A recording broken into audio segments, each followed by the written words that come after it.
तश्चिन्तय चित्परं चितिहरं चिच्चेतनं चिन्मयं मोहं मुञ्च मनोभवमहाकूपारपारं तरम् अन्तःकोशमकोशकोशनिकरं सन्मूलमुन्मूलिनं जीवं जीवयते जगज्जनिकरं चक्रेश्वरं तं परम्।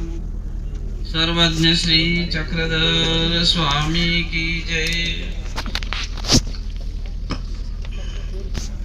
अरे याला काही फुल वगैरे लावायचं,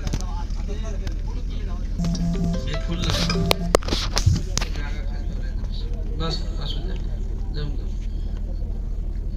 आज या ठिकाणी मुहूर्त मेढीच्या निमित्ताने ज्या पोथीचा एक औचित्य साधून या ठिकाणी मुहूर्तमेढ ही आमची परंपरा आहे की एखादं कार्य आरंभित करत असताना त्या कार्याला जर चांगल्या प्रकारे शेवटपर्यंत व्यवस्थितरित्या धर्मरूपी पाठबळ शेवटपर्यंत टिकून राहावं, ज्याला आमच्या स्वामी श्री चक्रधरांनी पूर्व आणि उत्तर क्षण असं म्हटलेलं आहे की ज्या पूर्व क्षणापासून तर उत्तर क्षणापर्यंत जे कार्य आरंभित करतो त्याचा शेवट सुद्धा गोड झाला पाहिजे। आणि तो गोड करताना त्याच पद्धतीत साधनवंतांना बोलावून ईश्वराचं अधिष्ठान या सगळ्यांच्या साक्षीने त्याची सुरुवात व्हावी आणि त्या निमित्ताचा हाचा दिवस आहे।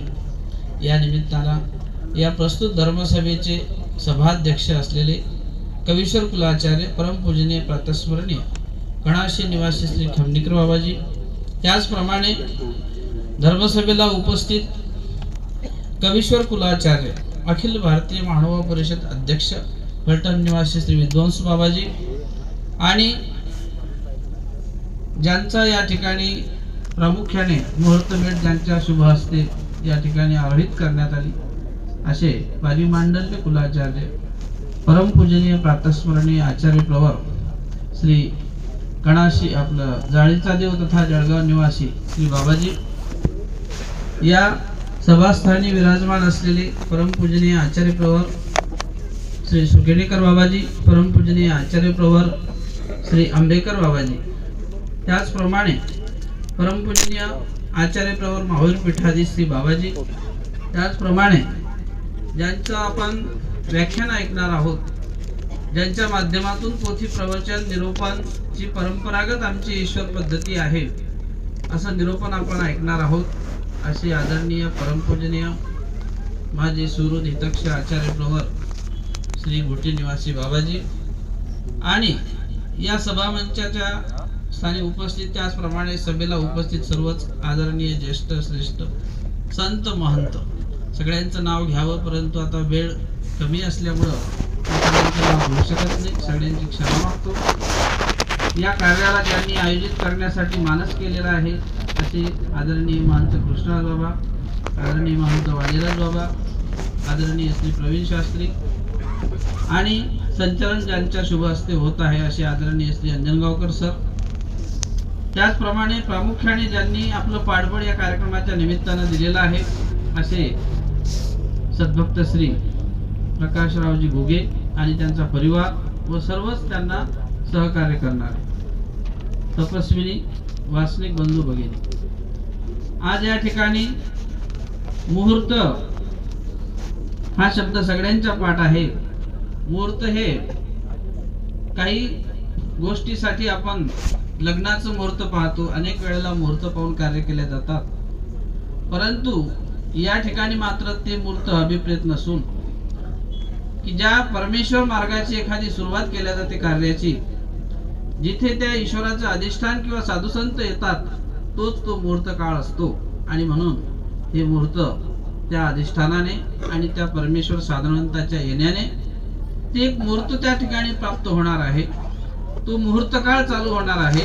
आणि हे असं या खंबारोहणाच्या माध्यमातून, खंबा हे एक प्रतीक आहे, ध्वज त्या ठिकाणी लावला जातो आणि अशा प्रकारे त्या ध्वजाला प्रतीकाला साक्षी करून एक अधिष्ठान आमच्या हृदयामध्ये असते आणि ते अधिष्ठान पुढे पुढे चालत राहते। आज या माध्यमातून ज्यांचं व्याख्यान किंवा प्रवचन परंपरेय पद्धतीतून होणार आहे. त्यांचं वय पाहता 92-94 पर्यंत वय, परंतु परमेश्वर शास्त्र असं आहे की त्याला कधी जुनं पण येत नाही. माणसाच्या वयाला अवस्था प्रकट होत असतात. बाल अवस्था आहे, प्रौढ आहे, मुग्ध, प्रागल्भ हे शारीरिक अवस्था प्राप्त होतील, पण ज्ञानाला कधी म्हातारपण येत नाही. ते ज्ञान प्रज्वलित आहे. शास्त्रामध्ये आमच्या असं म्हटलेलं आहे की वृद्धापी इंद्रियाचा वाहू सरलिया विसर न पडे. वृद्धापकाळ जरी झाला असेल पण इंद्रियाचा जरी वाहू सरला असेल, परंतु ज्ञान मात्र त्या ठिकाणी ते कार्य करत असते. आणि अशा रूपानं ज्या नाशिक जिल्ह्यामध्ये भक्तजनांच्या सहकार्याने, साधू संतांच्या मार्गदर्शनाने हा नाशिक जिल्हा नेहमीच अग्रेसर राहिलेला आहे.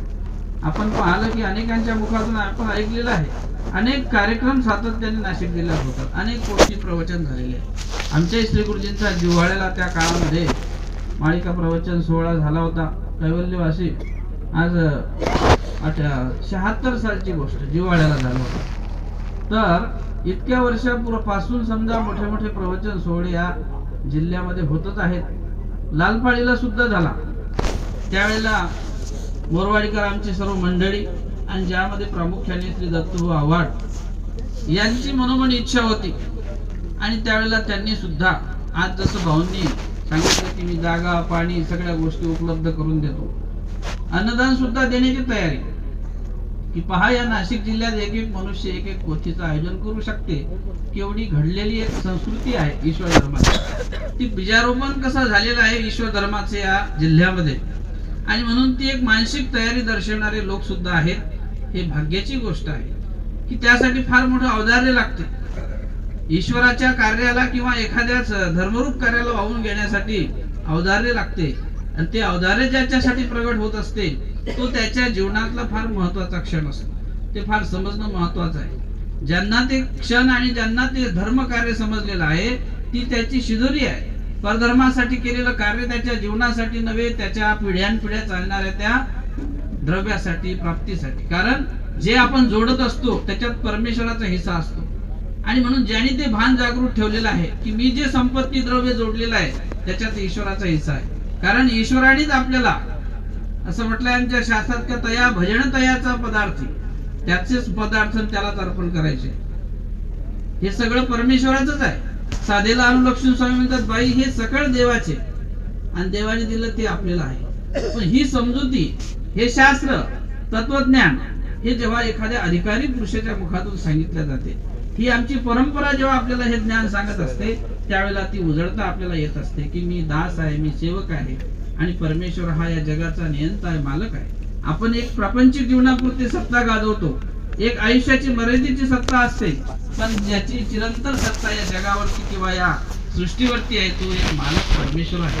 मया दक्षिण प्रकृती सुयेते सचराचरम, असा जो हितोपदेश श्रीकृष्ण महाराजांचा आहे की मी या सृष्टीचा नियंता आहे, करता करविता आहे.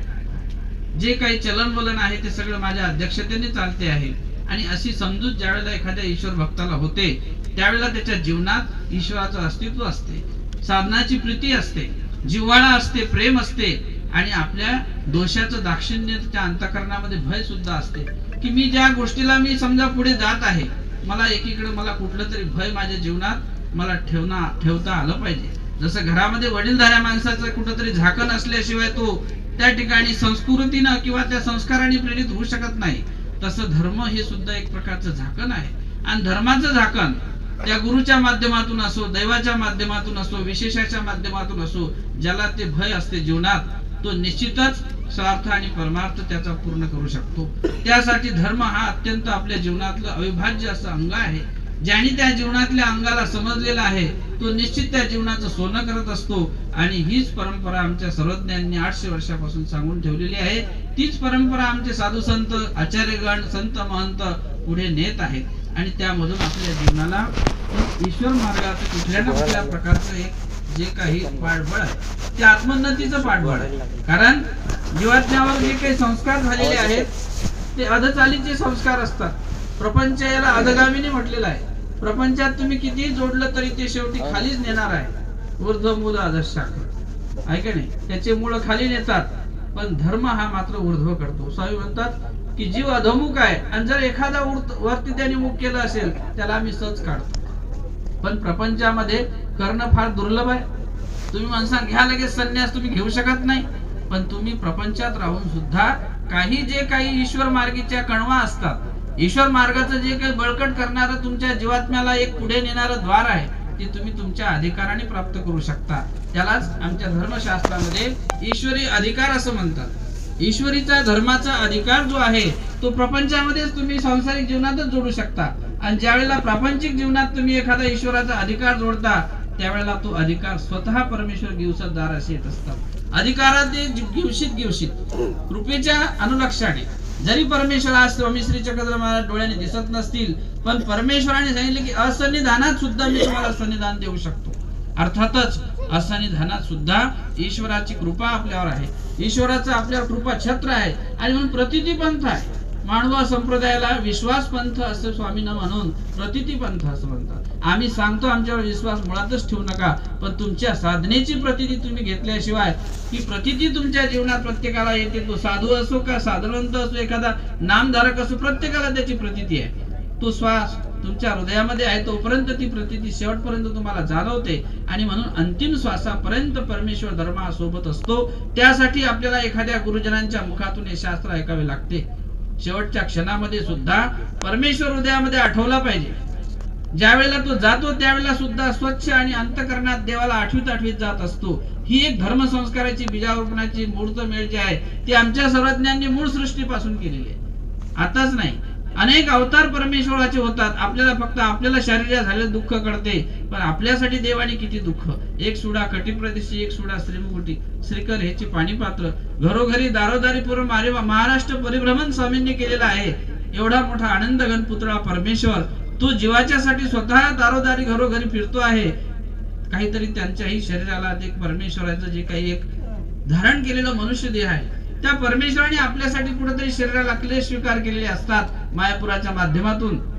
अशा प्रकारची जाणीव आम्हाला हे धर्मशास्त्र करते. आणि म्हणूनच आज बाबांसारख्यांच्या मुखातून वयोवृद्ध असलेले व्यक्तिमत्व आहे, 2-2 अधिकरणांचं असलेलं शास्त्राचं त्यांच्या ठिकाणी द्वार, अनेक प्रकारचं त्यांच्या ठिकाणी असलेलं सांगोपांग रूपी शास्त्र आहे. ते शास्त्र शेवटपर्यंत, ते सुद्धा या वयात सुद्धा अंतिम श्वासापर्यंत तो आपला धर्म त्या ठिकाणी आपल्याला बीजारोपण करत असतो. त्याला धर्म बीजरूप असं म्हटलेलं आहे. की परमेश्वराचे जे शब्द असतात, पोथी प्रवचनाला आमच्या परंपरेने विशेष करून महत्व दिलेलं आहे. का महत्व दिलेलं आहे त्याचं विशेष कारण सुद्धा शास्त्रात आलेलं आहे.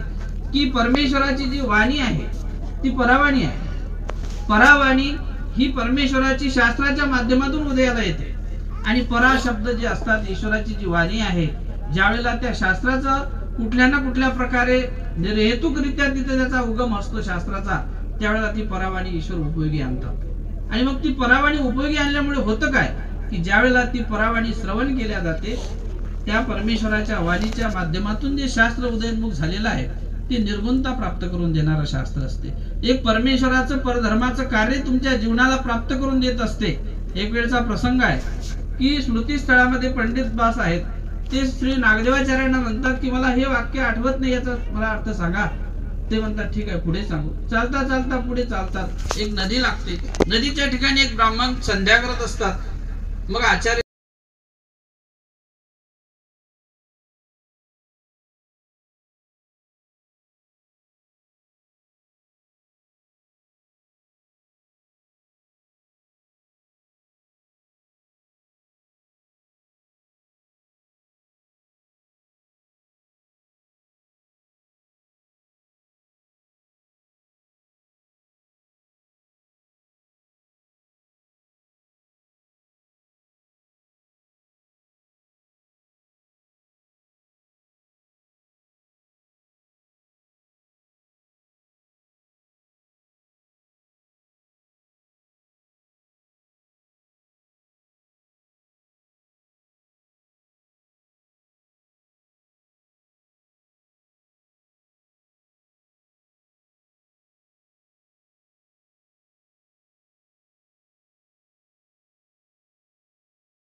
अधिकारी असतात, 10 होतील, 5 होतील, 2 होतील, एक जरी जीव त्यामध्ये अधिकारी झाला तरी सुद्धा त्या परमेश्वराला त्याचा विशेष अभिमान असतो आणि अनेकांना भजन पूजन रूप क्रिया घडत असतात आणि म्हणून निश्चितच या माध्यमातून हे क्रिया शेवटाला जाईल.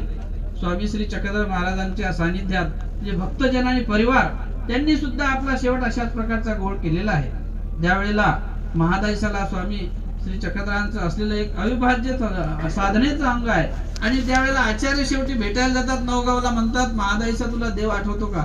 अंतिम क्षणाच्या वेळेला महादायसा म्हणते की मला देव आठवतो आणि वज्रीची लीळा महादायसा म्हणून दाखवतात. पहा, कोणाला अंतकाळी अशा प्रकारे स्वच्छ आणि सुंदर असं असलेलं शास्त्र आठवेल का?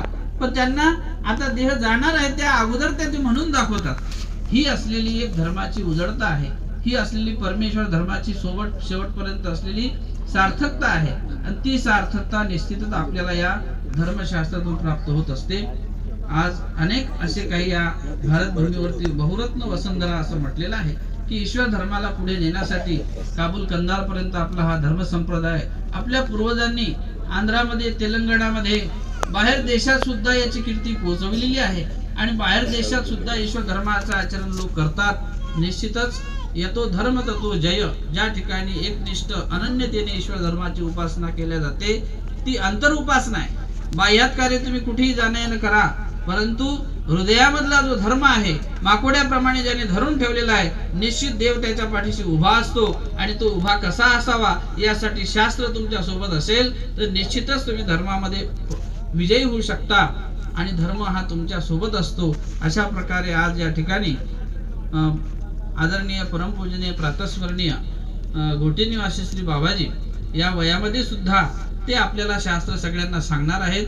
हा त्यांचा खूप मोठेपणा आहे आणि स्वामी श्री चक्रधर महाराज निश्चित त्यांच्या हातून हे शास्त्र आणि त्यांचा हा कार्य सगळं आयोजक मंडळीने केलेला हा कार्यक्रम निश्चितच निर्विघ्नपणे शेवटाला परमेश्वर नेतील अशी परमेश्वराच्या श्रीचरणी प्रार्थना करतो. आमच्या आश्रमातून माझ्यासोबत आलेले सर्व महंत आहेत, ज्यामध्ये इथे उपस्थित आमचे आदरणीय महंत परशुराज बाबा, दादराज बाबा आहेत, सारंदर बाबा, अनेराज बाबा, दामोदर बाबा, आमच्या आश्रमातील सर्व साधारणताच्या वतीनं बाबांना फार फार शुभेच्छा आणि कार्यासाठी सिद्धीसाठी परमेश्वराच्या श्रीचरणी प्रार्थना करून माझे 2 शब्द या ठिकाणी संपवतो. सर्वज्ञ श्री चक्रधर स्वामी की